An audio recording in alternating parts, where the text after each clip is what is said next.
بس. جی کوشچن ہے جی کہ explain the definition of an obedient wife. Does a wife have to agree with everything her husband says? میرا خیال یہ ہے کہ سوال کو الٹ دیا جائے اور یہ بتایا جائے کہ فرما بردار مرد کیسے پیدا ہو سکتے ہیں.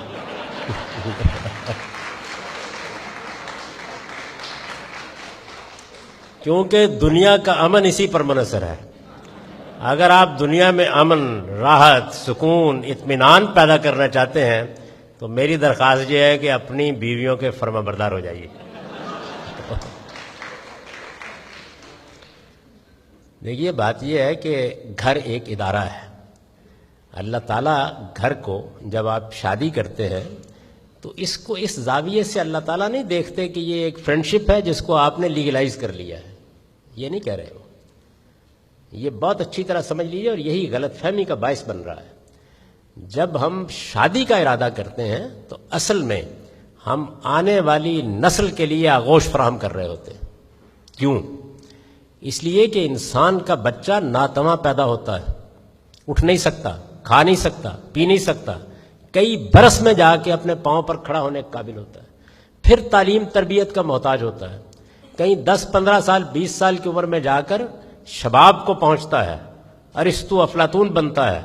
اس کے بعد کوئی 25-30 سال کے بعد کمر ٹیڑھی ہونی شروع ہو جاتی ہے اور پھر آہستہ آہستہ نوبت بعض اوقات وہ آ جاتی ہے جس کی تصویر قرآن نے کھینچی ہے، لِكَيْ لَا يَعْلَمَ مِن بَعْدِ عِلْمٍ شَيْئًا.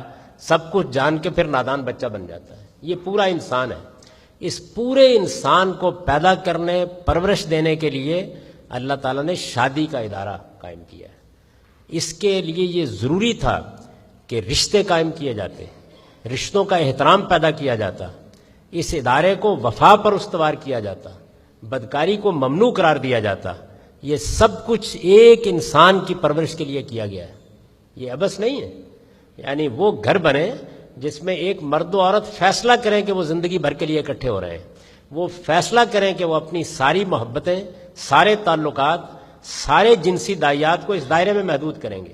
وہ فیصلہ کریں کہ جب بچہ پیدا ہو جائے گا تو وہ ماں اور باپ کا فریضہ انجام دیں گے. وہ فیصلہ کریں کہ وہ اب اپنی راتیں جاگ کر بھی اس کی پرورش کریں گے. یہ بہت بڑا فیصلہ ہے. یہ جو ادارہ وجود میں آتا ہے، انسٹیٹیوشن بنتا ہے، اس میں اللہ تعالیٰ نے یہ فیصلہ کیا ہے کہ اس کی سربراہی کی ذمہ داری مرد پر ڈالی جائے.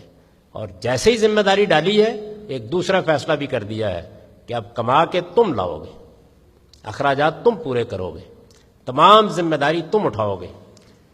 یہ انسٹیٹیوشن کو سمجھ کر شادی کرنی چاہیے. یہ در حقیقت اس ادارے کا نام ہے. کوئی ادارہ کسی سربراہ کے بغیر نہیں چل سکتا.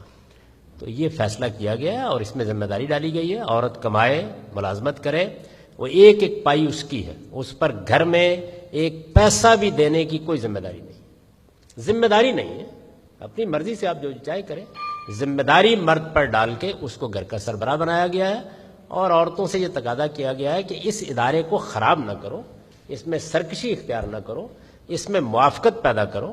اور مرد سے تقاضا کیا گیا ہے کہ وہ شورا کے طریقے پر ایک دوسرے کے ساتھ مشورہ کر کے، رائے کے ساتھ ایک دوسرے کی رسپیکٹ کرتے ہوئے اس ادارے کو قائم رکھے. میں نے آپ سے عرض کر دیا کہ ادارے کو ادارے کے طور پر چلانا یہ ضروری تھا، ورنہ انسان کا بچہ بالکل بے یار و مددگار ہو کے رہ جاتا. تو یہ وجہ ہے. اس میں کبھی کبھی خواتین کی خدمت میں ادب سے عرض کرنا پڑتا ہے کہ سرکشی اختیار نہ کریں.